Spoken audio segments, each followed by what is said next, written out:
there, cats and kitties. I am the Blues Man, Johnny Blues, and with this video I would like to share some thoughts on the Fever Dreams release, Shinobi Girl. It's a web series that was actually released on DVD. I actually stumbled across it by accident in Walmart, of all places, the last copy that was on the store shelves, and with good cause, because after sitting through this, it's sort of a handful of, 12-minute episodes.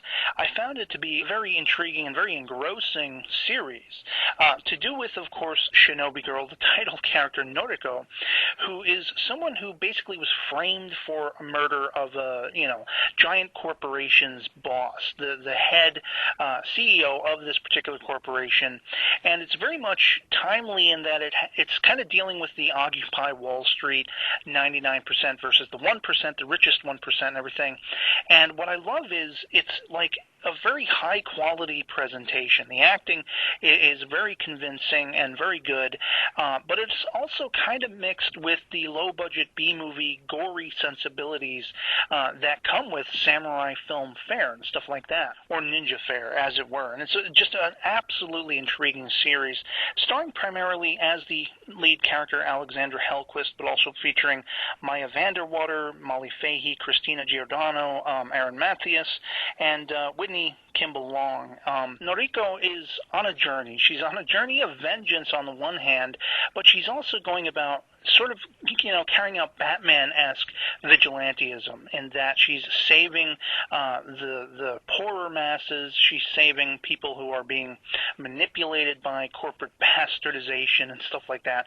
The rich 1% in this particular piece is depicted heavily as sort of just crazy, bloodthirsty, and I mean literally bloodthirsty, to the point of cannibalism in their wanting to rid the world of the refuse and stuff like that. And so just absolutely over the top to that degree. And sort of along the way, Noriko finds that her journey is going to be racked with trials and tribulations. She gets a particular undercover detective on her tail. She's got these mobster kind of thugs coming after her, which were sent out by, as it turns out, the guy who ends up dead, the CEO, his wife takes over the corporation, and she's driving it into the ground to the annoyance and perturbance of their shareholders and the fellow co-workers who built this company and kept it running. And I think it's a stocks and investments corporation kind of thing.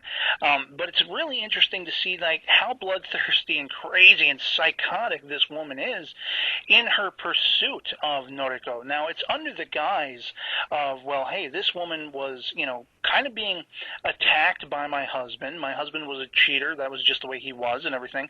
And, she, in self-defense, seemingly killed the guy and took off, and now she's wanted for murder. She's implicated in his murder, but there's a lot more going on, and there's secrets to be revealed. There are twists and turns, characters changing sides and coming to Noriko's rescue or help or aid unexpectedly so and stuff like that. And you really it twists and turns. It even gets to the point where this psycho CEO woman sends out a doppelganger, someone who gets into the costume of this Shinobi Girl, this avenger of the night and everything like that, and of the oppressed and the poor. And, this is something Noriko has to deal with. Suddenly people are being slain by this woman who at one time was a vigilante hero. And we're seeing it all through not only the eyes of Noriko herself, as well as a couple other people, but we're also seeing it through the eyes of the news. We have a news reporter who we're following around the entire time who is offering commentary, kind of getting scoops here and there, for better or for worse, at certain points in the story. And it's just really intriguing series that I bought on a whim. I was really curious about it. It sounded very interesting to me. And I was pleasantly surprised that not one penny that I spent on it was actually, misgiven. It was actually well worth it.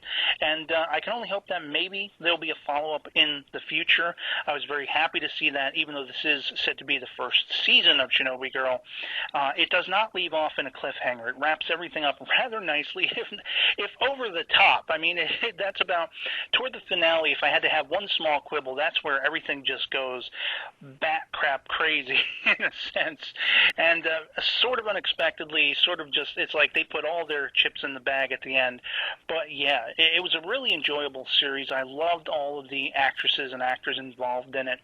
And some of them are goofy, admittedly, because it's like I said, marriage of a very high-quality production, but at the same time, you can tell people are having fun behind the scenes, and it comes across with this great marriage of that high quality, and again, the B-movie sort of gory side of things. If you like movies like Tokyo Gore Police and stuff like that, doesn't quite get to that level, but it's a nice, quelled sort of marriage between that kind of thing and a very more straight, modern TV dramatic series, like something, maybe Alias or something like that. So yeah, I really enjoyed watching this. The series was created and directed by John Cirabella, as well as produced, written by Sean Molyneux and Carl Morano, and they just had a terrific pacing for this particular series. At 12 minutes per episode, it whizzes by, don't get me wrong, and there's 2 discs in this set, and then there's also cast interviews and stuff, which is really cool. But while it does whiz by, it's very cleverly paced in that those 12 minutes can offer up so much. Twists and turns. Each episode ends in a cliffhanger with the exception of the finale, part 2. And it's just fantastic. I enjoyed the hell out of it. So yeah, I hope this video finds you well, and I'll catch you all later. Peace.